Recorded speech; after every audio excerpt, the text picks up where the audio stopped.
食品吃多了，我的肉不好吃，不好吃的。我回去肯定给你买几斤最贵的鱼刺，要不然他不能给你送回来。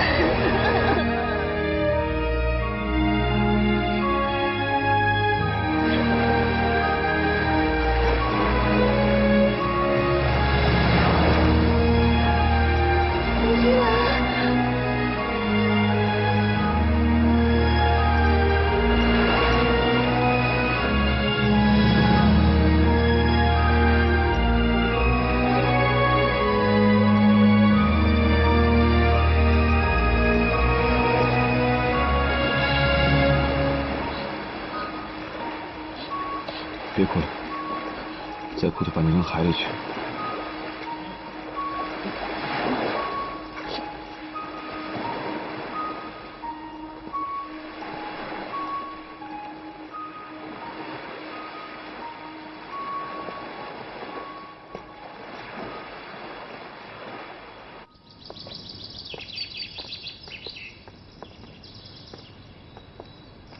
自己回去。哎，你还想走啊？你还真当我是打不还手、骂不还口的软柿子？我告诉你，刚才在海上我倒是不敢骂你，现在到了岸上我可不怕你了。说，你为什么冤枉我，害我吓破胆？你自己做了什么好事，自己知道。我真的什么都不知道，我……快走！我不想再看到你。你以为我想看到你啊？你先把账算清再走。哎，你干嘛？受害者明明是我，你干嘛装得病殃殃的样子，想博取同情啊？真有心计。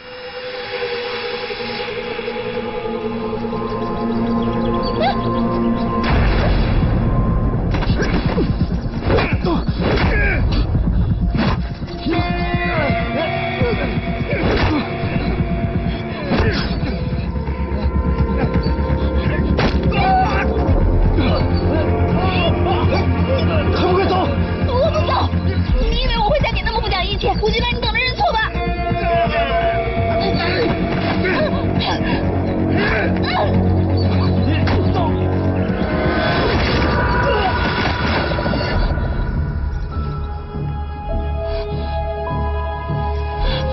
吴局长，吴局长，那个男的虽然看上去挺虚弱的，但是还挺能打。而且跟他在一块儿的那个女的也格外彪悍，我们没能得手。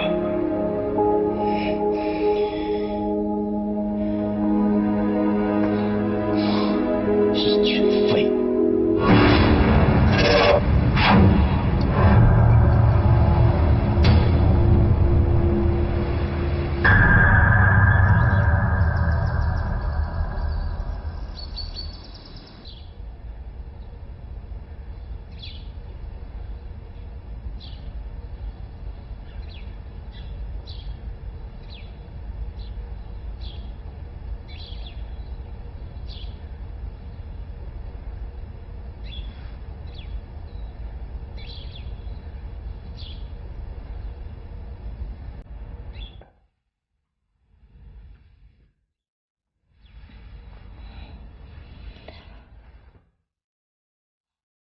居然，你醒了。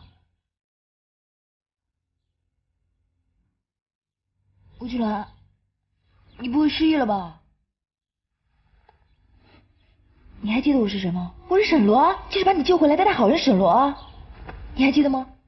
嗯，我记得你是小罗。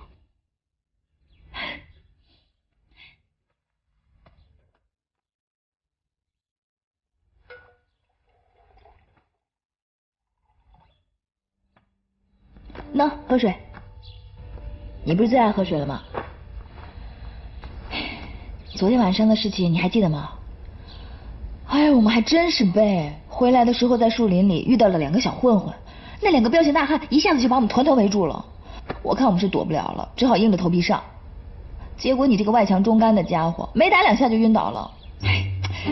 关键时刻啊，还得靠我义薄云天，发挥了不放弃不抛弃的精神，跟他们奋战到底。他们2个小混混，一个被我打得屁滚尿流的，一个被我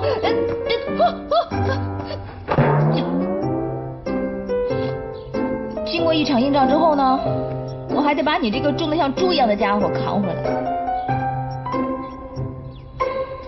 哎，你也该减减肥了吧？我是没有跟你收伙食费，你也不能玩了命的吃啊。你为什么不问我，当时我怎么会变成那样？不就是春天到了，你抑郁症发作，开始质疑你的人生，质疑我们纯洁的友谊呗？小罗，对不起。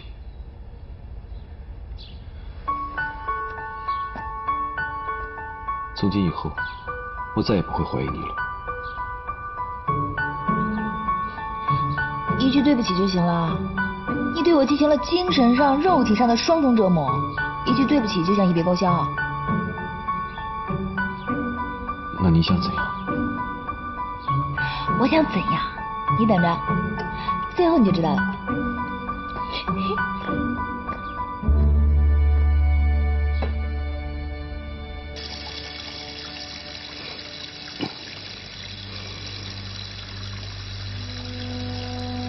怎么是黑色的？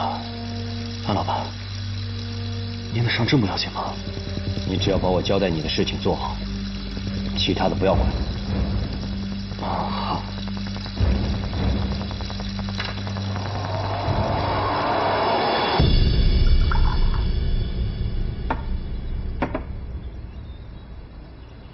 这什么玩意儿啊？能喝吗？你是医生还是我是医生？这是专门针对吴居兰病情调制的药。哦。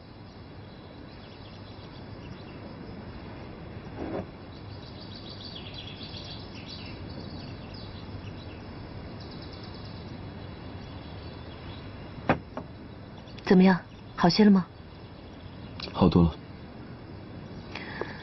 昨晚那几个混混都是流窜犯，只是图财而来，已经被抓了。真是蠢死了！下手之前也不考察考察，我们家那么困难，哪来的财啊？真是白白被打一顿。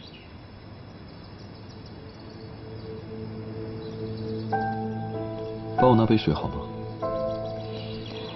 看在你是病号的份上，我就帮你一把，不用谢。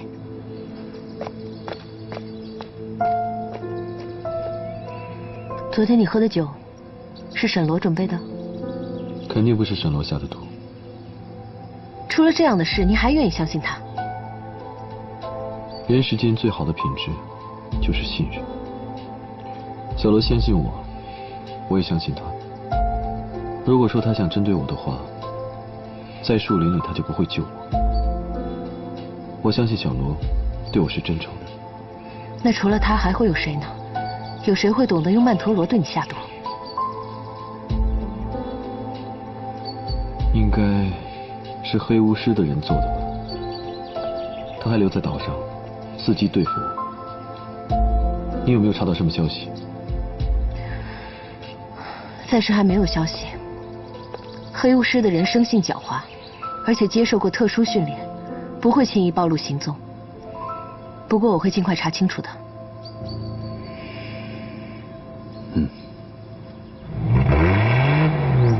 哎，我先走了啊！哎，好，让你开啊！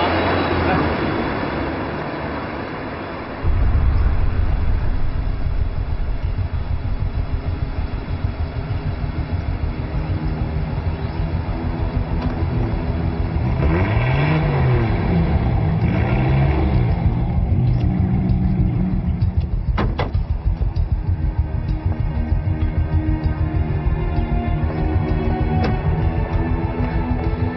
你好，订房吗？你好，这里有没有住着一位受伤的客人？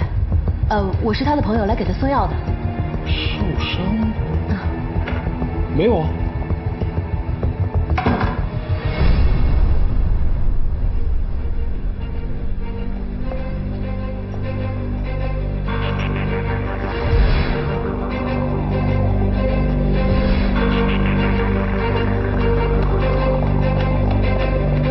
哎，干嘛？吴亮亮，吴亮亮，干嘛？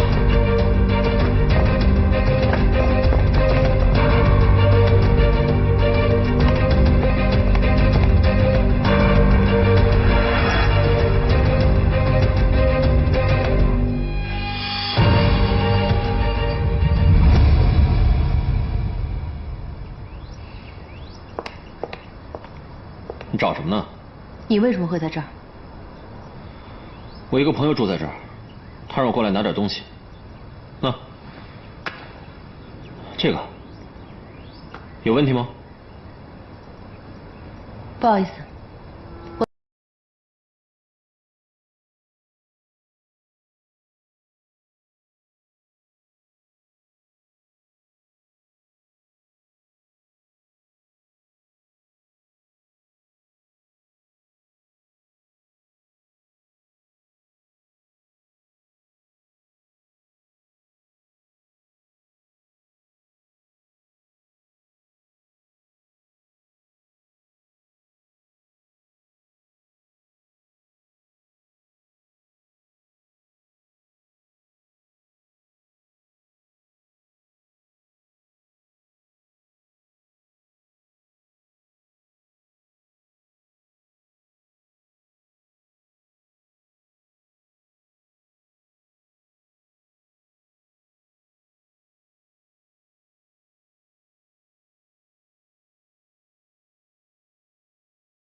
你要的船票买好了。银盒子的事情你别再管了，你想办法把沈家的老宅买下来。你是说买沈罗家的老宅？事情办完后，少不了你的好处。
你让开！不让。你到底要干嘛？我想追你。我这个人很直白的，我从来不拐弯抹角。哎，去哪儿啊？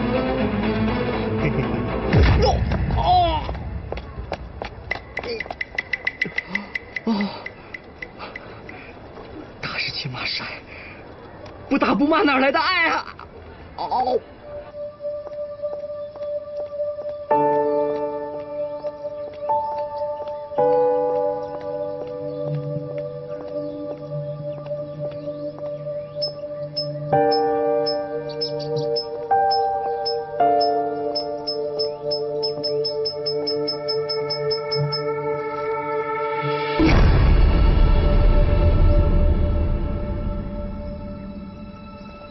快点，船要开了。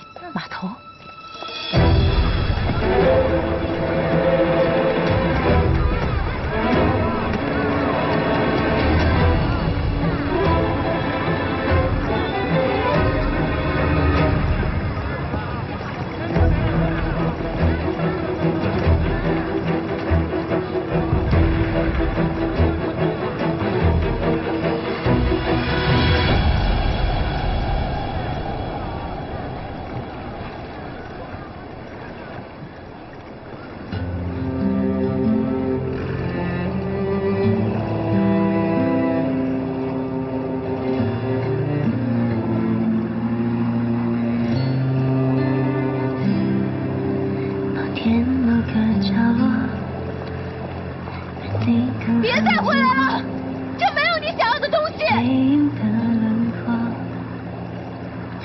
记中定格，目光偶然交错，凝聚的那一刻，就已决定了，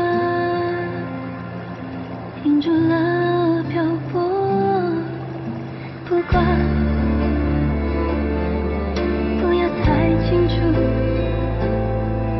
只有此刻看穿拥抱的温度。我也许太在乎，只有你的吻才感觉到幸福。别说你也曾不勇敢，之所以注定了它，过来。就算烟火短暂。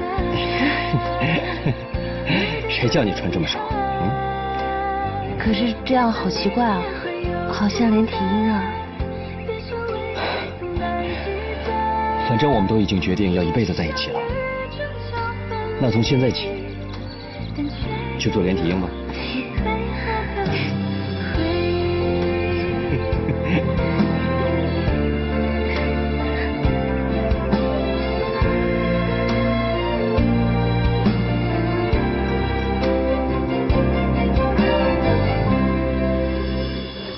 袁医生，今天放假，你叫我们两个出来干嘛？对啊，还要准备这么多花瓣，到底要干什么呀？我告诉你们啊，真正有用的知识在课堂上是学不到，得到生活中去实践。今天我就要教你们作为一个男人最有用也是最常用的知识——泡妞。到时候你们肯定会感谢我的。哎，正前方2点方向目标出现。下面我就给你们演示下第一课：狭路相逢勇者胜。你们原地待命啊，注意隐蔽。30秒后主动出击。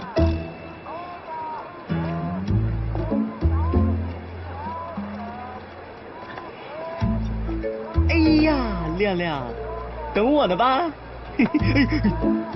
又淘气了啊！哎，别！30秒到！逃！萌萌，哎呀，别逃！不要来烦。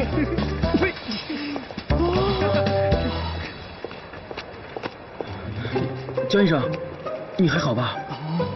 哇，你这伤，从医学角度来讲，你得先去看跌打按摩，然后还得拍个片子。从泡妞的角度来说，这就是学费，这才刚刚开始呢。伤成这样才刚刚开始啊？那我还是老老实实学医吧。再帮我看一下手。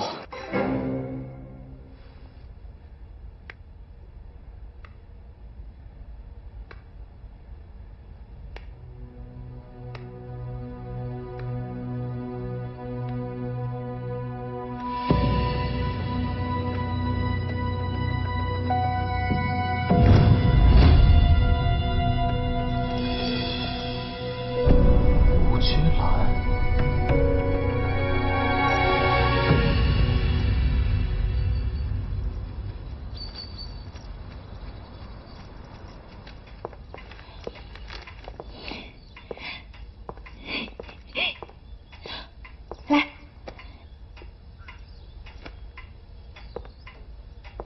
干嘛？我得闻闻看啊，看你身上有没有残留的生化武器的味道。我觉得看你这副样子啊，我再也不能无动于衷了。江医生说你有抑郁症，我本来不当一回事的，结果昨天晚上你突然犯病，我差点没被你害死。所以呢，为了我的人身安全，为了海岛和谐，为了世界和平，我决定给你断根。断根？别紧张，就是断了你的病根。本姑娘呢有一个神医宝典，向来密不外传的。不过我打算把它慷慨的送给你，谁让你是我的好朋友呢？这本书啊，在我辛苦的时候带给我希望，在我疲惫的时候带给我勇气。你把它好好收着，等你有一天难过的时候把它拿出来，保准你不再犯病了。幽默笑话500则，有什么问题吗？其实我知道啊，像你这样的病人最怕被社会遗弃了。你的世界是冰冷的、孤独的。不过还好你有我可以救你。为了让你找到存在在这个世界上的价值，当务之急呢，就是要找一份工作。这样一来的话，你就不抑郁了，还可以为我挣钱。我简直是一举两得，你说我是不是很厉害？事不宜迟，我这就去海岛人才服务中心看看有没有什么合适你的工作，顺便也给我找份工作。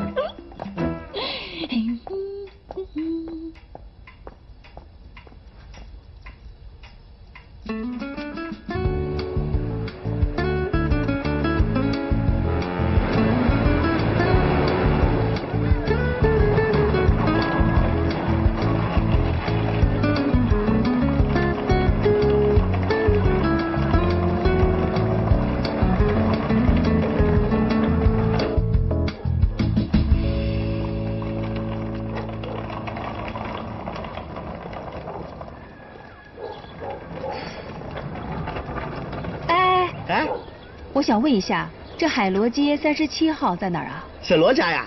啊。哎，就在路的前面，第2个路口啊，左拐就到了。啊。好。您是沈罗什么人啊？我是他妈呀。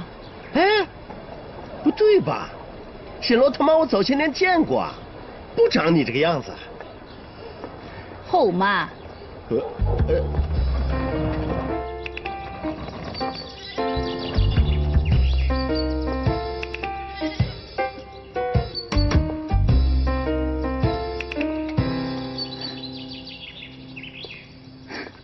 这老爷子才走多久啊？这小丫头片子，就搞了个不三不四的人住在家里。你是谁？我是谁？我还想问你是谁呢？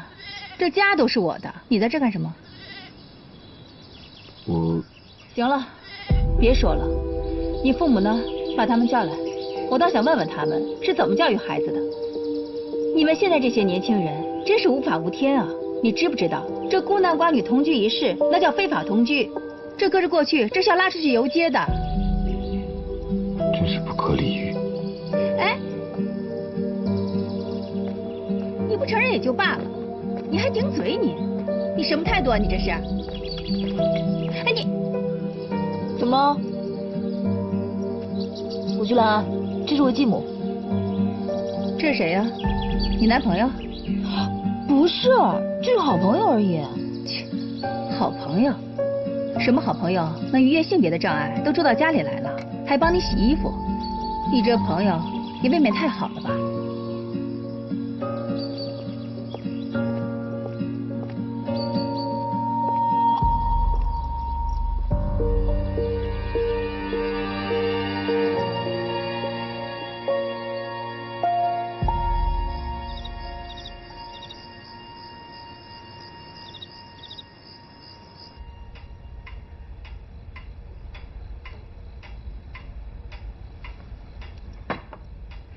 小罗啊，你是知道的，你爸的工作特别的忙，这前一阵不是又出国了吗？你弟弟呢，现在正值高考，这功课负担实在是重得不得了。所以啊，这爷爷的后事就由我一人全权代表了。我们呢商量过了，这爷爷的葬礼呢不要太复杂，简单一点，意思一下就可以了。这事儿就交给你处理，剩下的就是分配财产的事了。阿姨，你专程来这一趟，为的就是这事儿吧？那是自然啊，这么大的事儿也不能交给你一个人去办吧？我跟你爸商量过了，你爷爷在银行里有10万块钱的存款，你跟你弟弟一人5万，这剩下的呢就是这栋房子了。这房子估计能值个50万，反正你一个人也住不了，就干脆把它卖了，还是一样，你跟你弟弟一人25万。爷爷生病的时候你们都没来看过他，现在他过世了，你们总算出现了，也没有问问爷爷的具体情况，张口就要卖房子。我说你这孩子怎么这么不懂事呢？我不都已经说了吗？你爸爸忙，你弟弟要高考，所以这爷爷的事不就交给你一个人处理了吗？你一个大学毕业生就办这么点小事，还需要我们做长辈的来一一过问啊？我们唯一不放心的就是这遗产的事儿，我不是来了吗？不要问了，爷爷的房子绝对不能卖。你搞清楚好不好？这根据继承法，我跟你爸才是遗产的第一顺序继承人，我们肯分你一半，已经算是仁至义尽了。你可别蹬鼻子上脸，别以为我不知道你心里打着什么算盘。不肯卖房子，就是想独霸整栋房子，对不对？是啊，我是想独霸整栋房子。对你来说，这个地方就只是一个卖了能赚钱的老房子，但是对我来说，是我和爷爷全部的记忆，还有我整个童年时光唯一的一点温馨的记忆。这个房子卖了，那我拿什么来怀念爷爷？拿什么来怀念我那唯一的温暖时光？你就别可怜兮兮的跟我打感情牌了。这不卖房子也行，那你就把你弟弟应得的那份拿出来。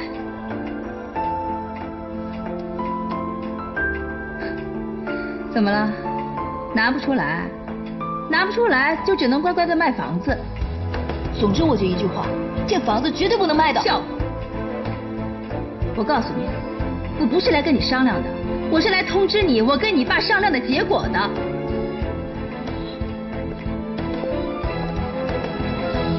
哎，帮我把箱子拿到屋里去。我跟你说话呢，你听到没有？把箱子搬到屋里去。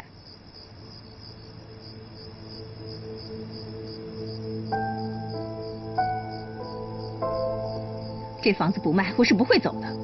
我倒要看看谁能把我赶出去。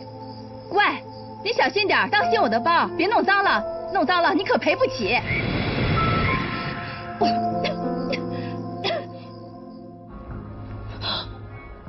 我就算豁出命去，也要死拼到底。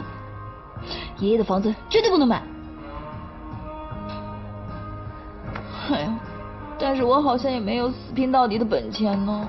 小罗，你这个话的意思里面，我可是听出来了啊。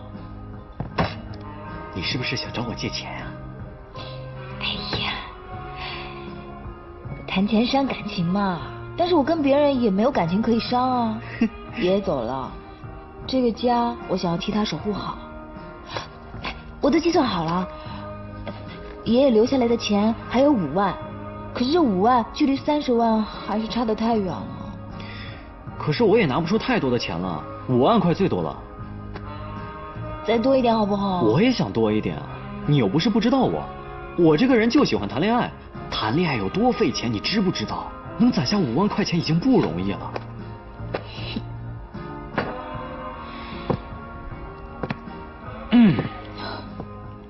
你怎么不问问我呀？我可没有他这种变态爱好。哎呀，大头，不用了，你的好意我心领了。什么不用了？大头可是大老板啊，借钱这种事儿就应该找他。难道你想看你爷爷老宅被卖掉啊？可是人家大头做生意用的钱比我们还多呢。哎，你别纠结啊。虽然我现在手头也很紧，但是你的忙我肯定要帮的。大头，谢谢你。行啊，你大头啊，别看你平时一副奸商的嘴脸，真遇上发小有难的时候，你也是义不容辞，两肋插刀。生意是生意，朋友是朋友，我对朋友向来都是一片担心。行了吧，你对朋友一片担心，你也就对沈罗一片担心。我告诉你啊，改天我要是遇到什么难，你可得帮我。得了吧，你能有什么难？桃花劫啊！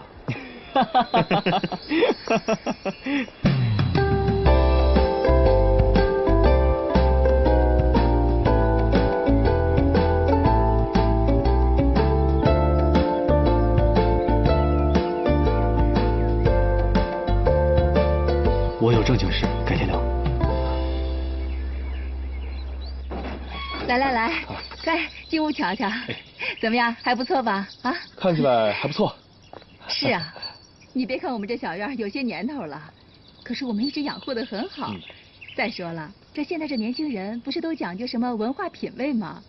这小院要是搁在城里头，大小也算是个古迹了，你说是不是？是啊，是。喂，小罗，我刚刚去银行了，已经把钱打给你了。对。行，我现在就出门啊！这次可真多亏了你了，回头请你吃饭啊！不好意思啊，这房子不卖了，请。啊？这别理他，这房子是我和我老公的，我们说了算。不，真的不卖了，请走，请走，不好意思啊，走走走。你这是干什么？看什么玩意？沈罗，你也太无法无天了。弟弟那份钱我来出，我这就去取钱，你等着啊，你别再打爷爷房子主意了。哎，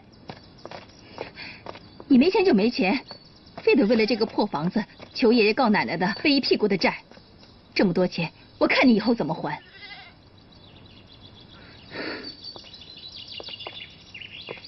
阿姨，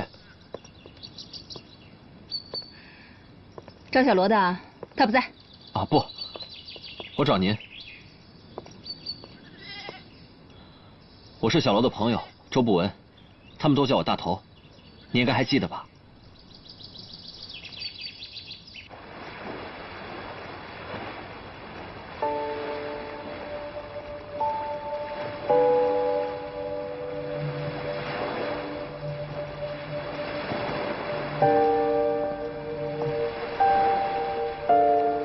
有黑巫师的消息吗？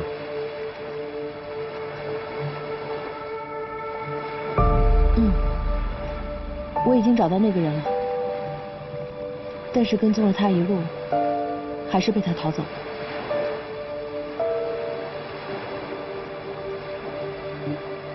那个家伙叫什么名字？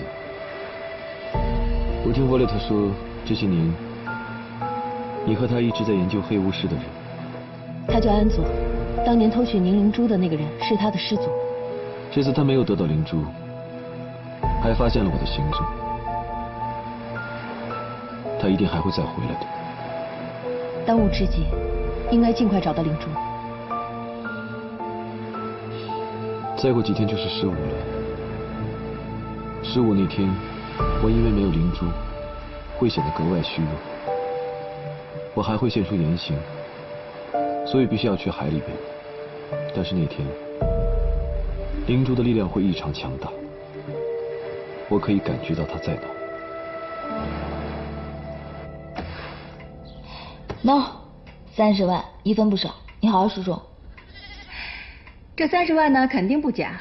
不过我问过中介公司的人了，凭咱们小院的位置，还有它的历史文化价值，这宅子少说也得100万。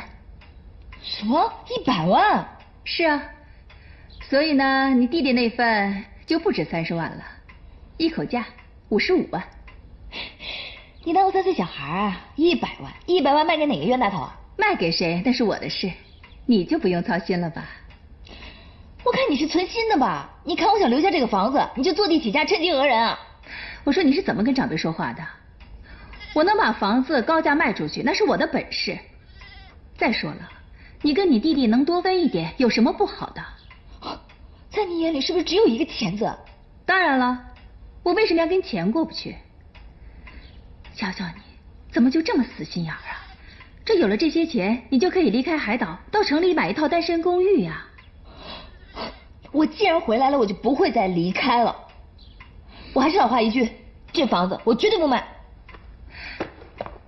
还有25万，就这几天赶紧凑齐了，我可没闲工夫陪你在这儿耗着。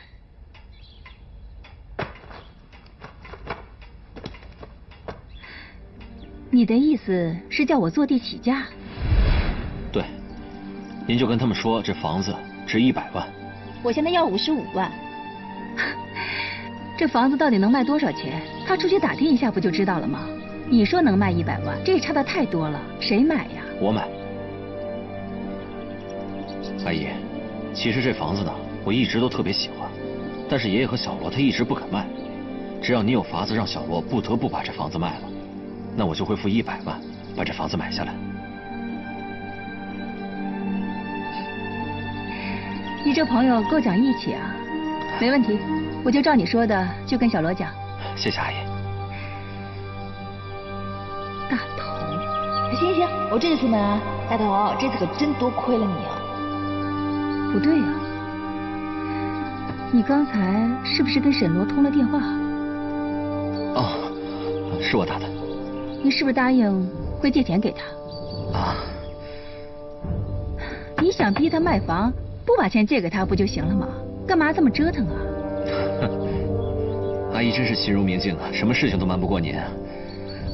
其实我这有个小小的私心，我呀从小我就喜欢小罗，我想连这房子跟小罗都要。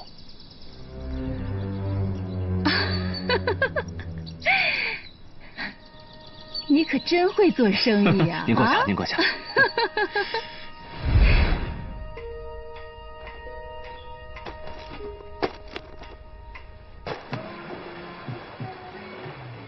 什么？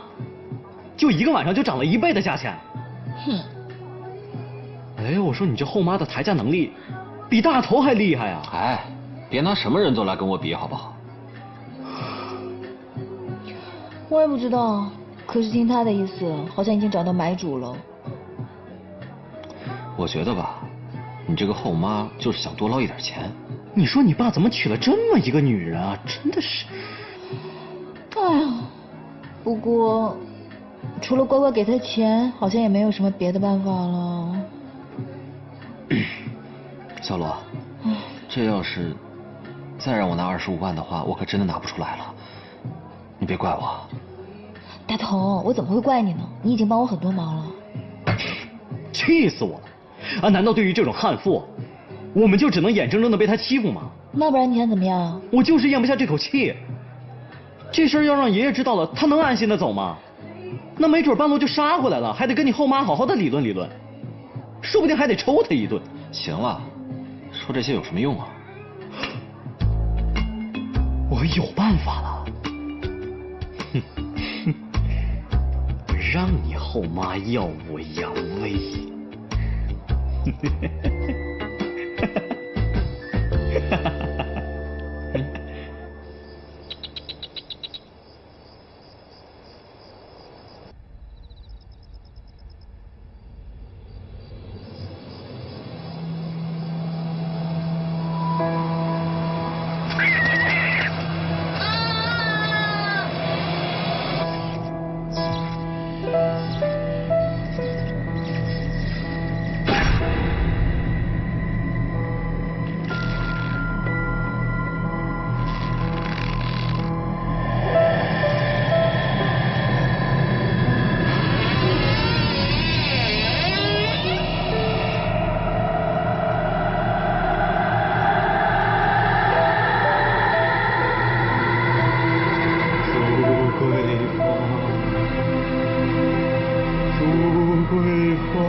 你终于来看我了。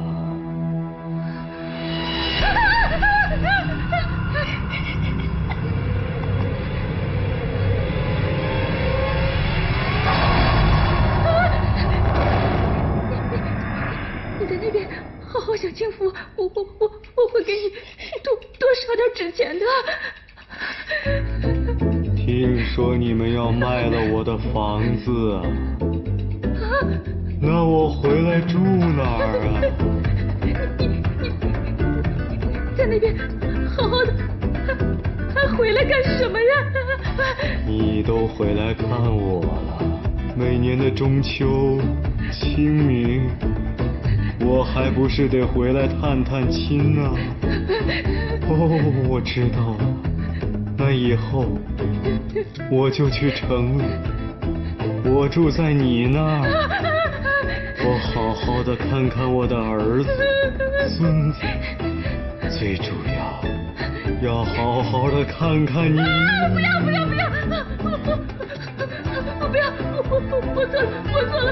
我错了。别以为我不知道你干了些什么，仗着自己是长辈就欺负小罗。就你这个表现，我不光是要看你，我还要带你走，跟你在下面好好的聊一聊，我教教你怎么做人。不要！55万，我不要了，40万，就就行了。大胆！我这么大老远的跑过来，你竟然还敢偷偷的再加10万！哎呀，别再讨价还价了，赶紧的，别穿帮了。那就还是原来的30万吧。就不能再便宜点吗？不能再便宜了，就亏本了，亏本了。亏什么本儿啊？必须便宜，再便宜点儿。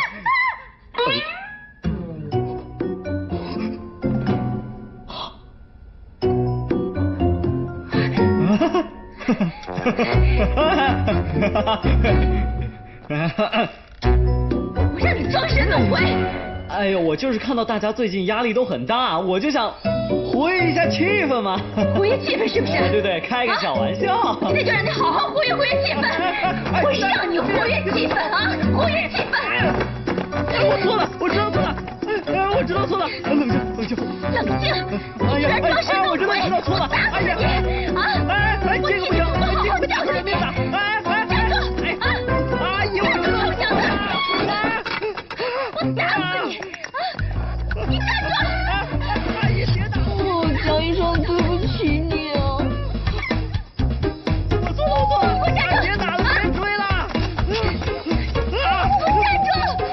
打死个臭小子！啊！你往哪儿跑？我非打死你不可！我死了！你干什么，臭小子？你给我出来，臭小子！你刚才不是很神气吗？现在怎么当缩头乌龟了？我告诉你，别让我以后看见你，否则我见你一次打你一次，非打你个半身不遂不可！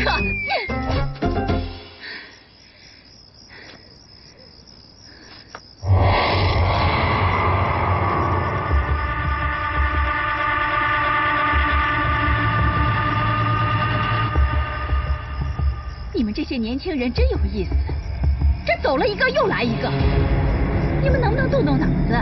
除了装神弄鬼，就不能弄点别的？真以为我苏桂芳是被吓大的？你说你们这些假冒的鬼，现在就算出现一个真鬼，我照样撕烂剁碎了他，还不快滚！非要动手是不是啊？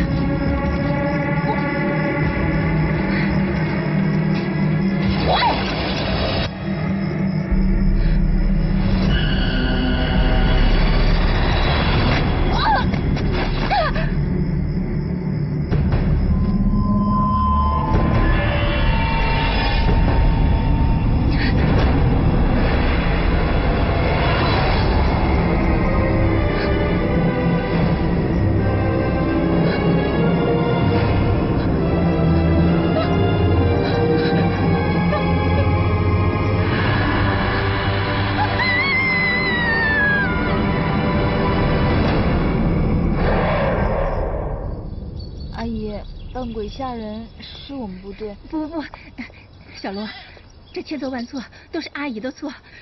阿姨昨天一晚上也没合眼，就是在想着该如何跟你道歉呢。阿姨，你怎么了？我怎么了？我的良心受到了深深的谴责。我怎么能做出这样的事情来？尤其是对自己的女儿，这种行为简直是禽兽不如，人神共愤，天理难容。小罗，阿姨想过了，你弟弟现在年纪还小，这30万是妥妥的够了。你要再多给我1分钱，我也是绝对不会要的，我绝对不会要的。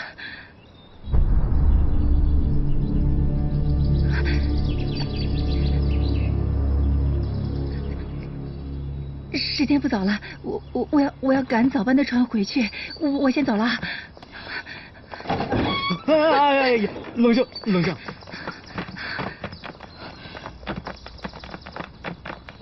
哎，瞧瞧，我说什么来着？我的办法肯定管用，跑得比兔子还快。为什么跑那么快啊？被我吓的。就我这身演技，我还当个什么医生？我就该去演电影，奥斯卡影帝，妥妥的。亮亮，不要太痴迷我。别以为我没看见他怎么打你的。你看见什么？你看见？你只看见了前面，没看见后面。我告诉你，后面剧情发生了大逆转，他就哭着喊着求我呀，别让我再吓他，说他的精神已经处于崩溃的边缘。行了，别演了，我看着你都累。小罗，这下悬着的心总算放下了，恭喜你，好好庆祝一下。谢谢大家这几天一直都那么挺我，有钱的出钱，有力的出力。我呢，过几天一定会好好的犒赏你们的。还有大头，谢谢你这么挺我，这次你挺哥们儿了，你的钱我一定会尽快还你。啊，不着急，不着急。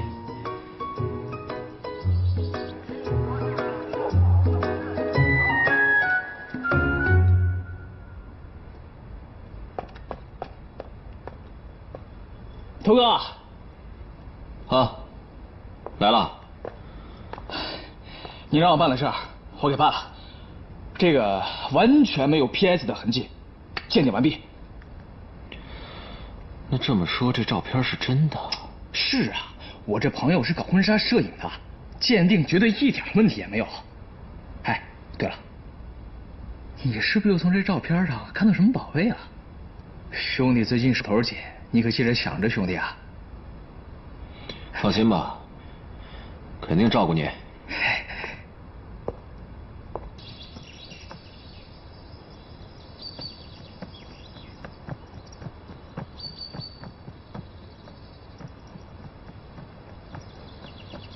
吴俊来，吴俊来，看着我的眼睛。干嘛？你给我老实交代，是不是你干的？什么事？哎，别装了，我就知道是你干的。昨天晚上你对我后妈做了什么？哎，你说江医生这个冒牌鬼，都没能把他吓跑，还被他贬成了猪头。我继母可是人精啊，从小就对我凶神恶煞的，结果却被你吓成了这样，这得受多大刺激？难不成你真的是鬼啊？哎，你演给我看看嘛，你是怎么扮鬼的？嗯，我在干活。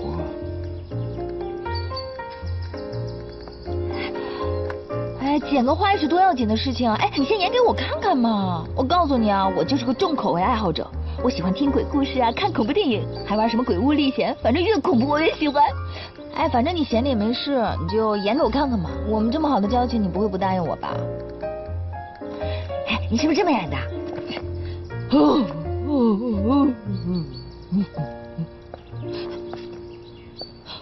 吴俊来，哎。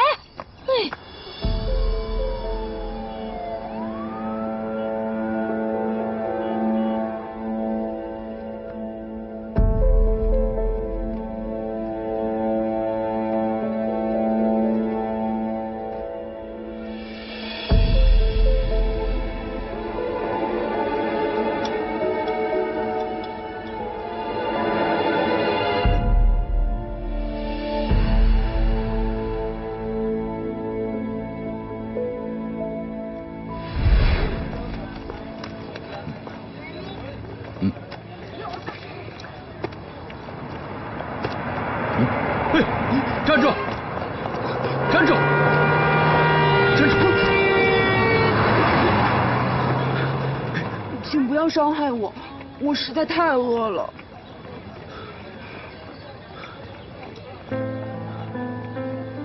孩子，别害怕。爸爸，我一定会找到灵珠的。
潘老板，我这正要给您打电话呢。客栈老板说你的平板电脑掉在那儿了，我想看看是不是你的，我就打开看看。没想到你怎么出现了？我的手机和我的平板电脑是连在一起的，我随时可以监控我的平板电脑。你下次撒谎之前，给我好好想清楚。我就喜欢你这种不知所措、完全被我操控的样子。我相信这里面所有的内容，你都已经看过了。甚至凭借你的小聪明，心里已经有了无数的猜测。没错，我的公开身份是一名科学家。其实我还有另外一个隐秘而古老的身份——巫师。我能用声纳技术控制蝙蝠，也能用药物立刻变得强大。最重要的是，我的能力远比你手上拿的平板电脑里的要多得多。我已经把我的秘密都告诉你了，不过你有没有想过，这些危险的秘密，你知道的越多，也会死得越快。不过你放心，在你失去利用价值之前，我不会对你怎么样。聪明的话，就好好替我做事，努力当好一个有利用价值的小角色。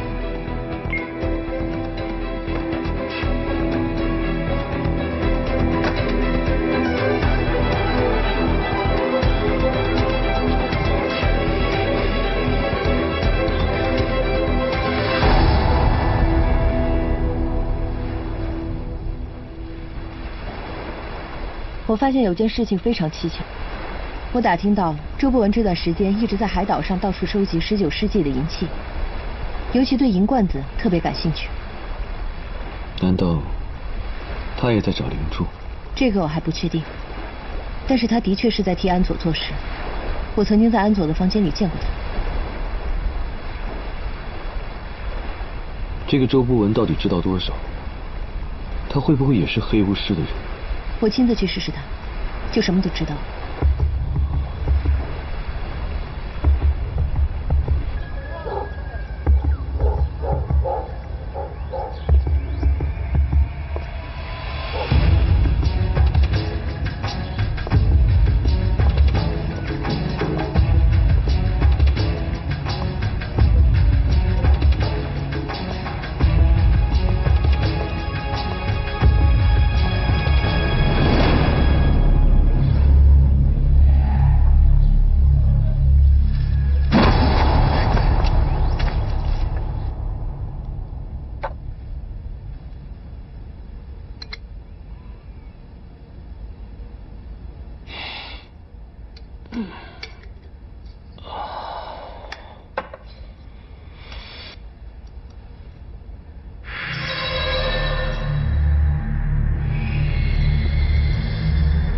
你现在很放松，很放松，你的心正在慢慢的平静下来，你感受到前所未有的舒适。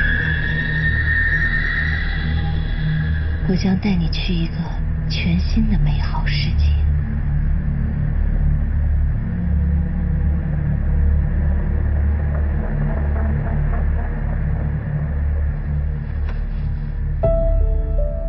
现在，我要问你一个问题：你认识一个叫安佐的人吗？认识。你跟他是什么关系？他是我的客户，找我买古董。除此之外呢？除此之外，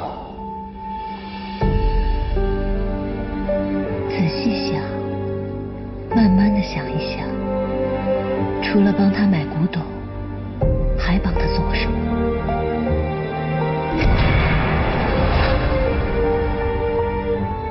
我还帮他买纱布、止血药，还有呢？还有，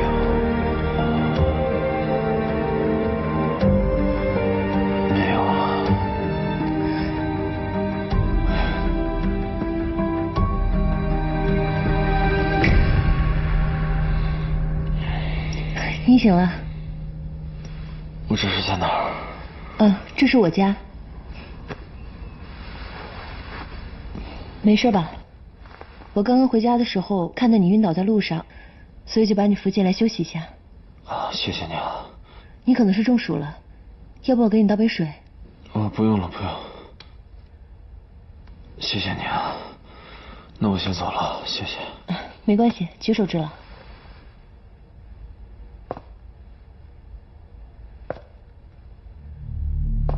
我将带你去一个全新的美好世界。吴亮已经盯上你，他肯定会试探你的底细。你认识一个叫安佐的人吗？当务之急，你必须学会反催眠的方法，以备不时之需。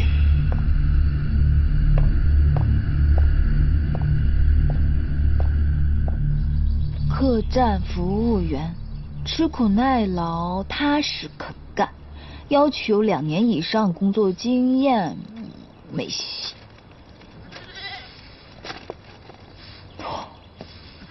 渡轮售票员，服务热情，有责任心，要求3年以上工作经验，写菜。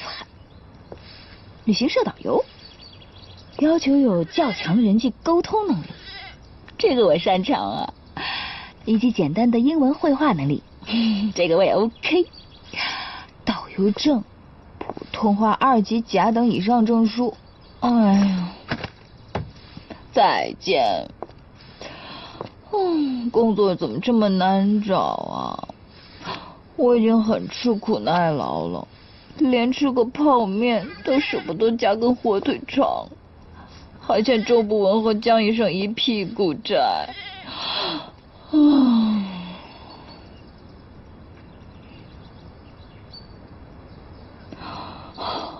现在还有一个白吃白喝在我家里吃闲饭的人，这日子真的难过了。海岛不比大城市，工作机会本来就少，工种也受限制，一时半会儿找不到工作，那也很正常。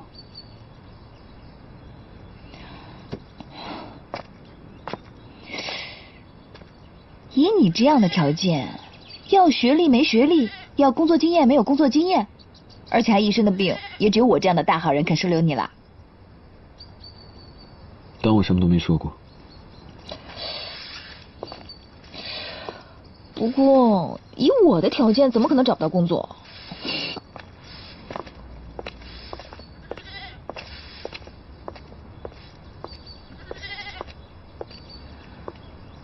刚刚我已经催眠过周不文了。怎么样？他说他跟安佐只是生意上的合作，所以应该可以排除他的嫌疑。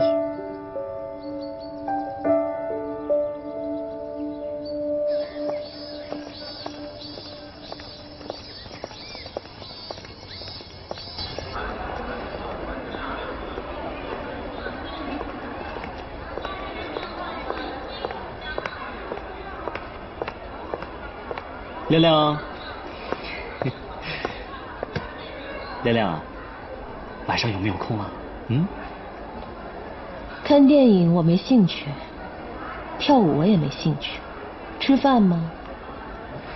我一看见你就倒胃口。嗨，别这么说嘛，别动啊，别动，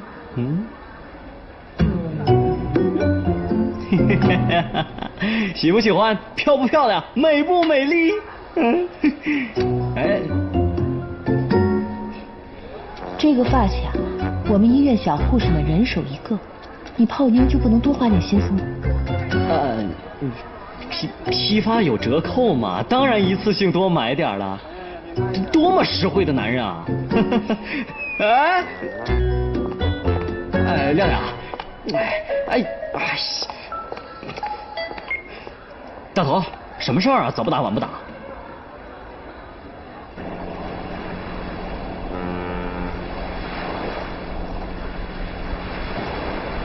大头，我说你这个人谱越来越大了啊！我这么一个大忙人，你竟然拉着我跟着你跑腿来接人来。与其让你在医院里泡小姑娘，还不如出来帮我办点正事。大头，我在你眼里就是这样的人呐。我们可是发小哎，你也太不了解我了吧？了不了解你，一会儿你就知道了。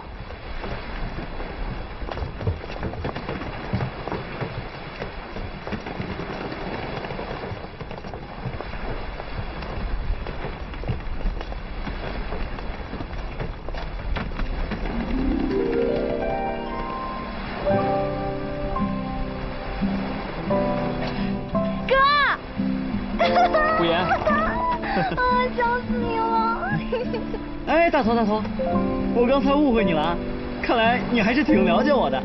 这位美女，我是你哥最好的朋友，你可以叫我江哥哥。你想什么呢？这可是我妹妹。这话说的太见外了，你妹妹不就是我妹妹吗？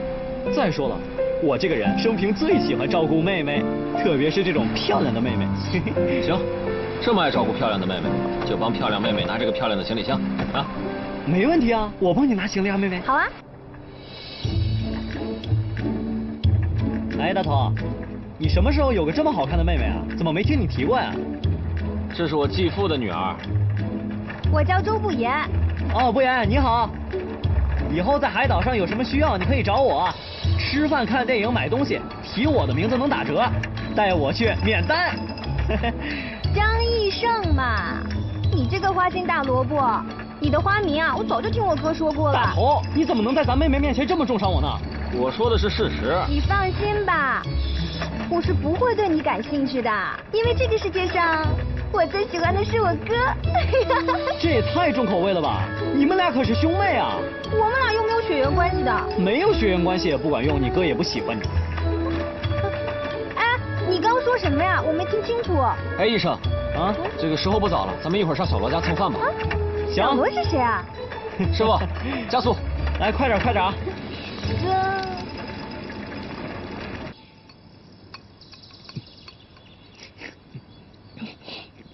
小罗，吴菊兰呢？她出去找工作了。啊，光顾着吃饭了，忘跟你介绍了，这是我妹妹周不言。你好。你好。我妹妹学历史的，毕业之后没事就过来帮我啊。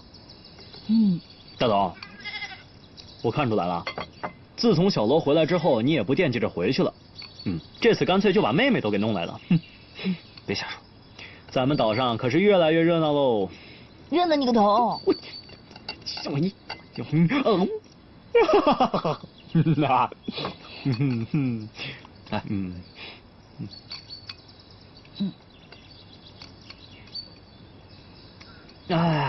饱了？吃饱了。满意吗？满意。付钱吧。什么钱？饭钱啊！你们今天吃的这一顿可是我2天的菜钱，我不跟你们收点饭钱，我明天去喝西北风啊！小罗，你是不是穷疯了你？哥，你这都什么朋友啊？他们开玩笑的。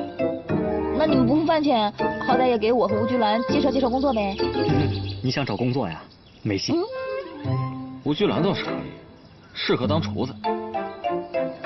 不过谁也不会雇这种来历不明的人。说白了，你们就是不付钱不找工作，吃饱了饭了。哎呀，别激动，我们可以发动大家伙一起帮你想想办法嘛。对，我这帮你发动啊。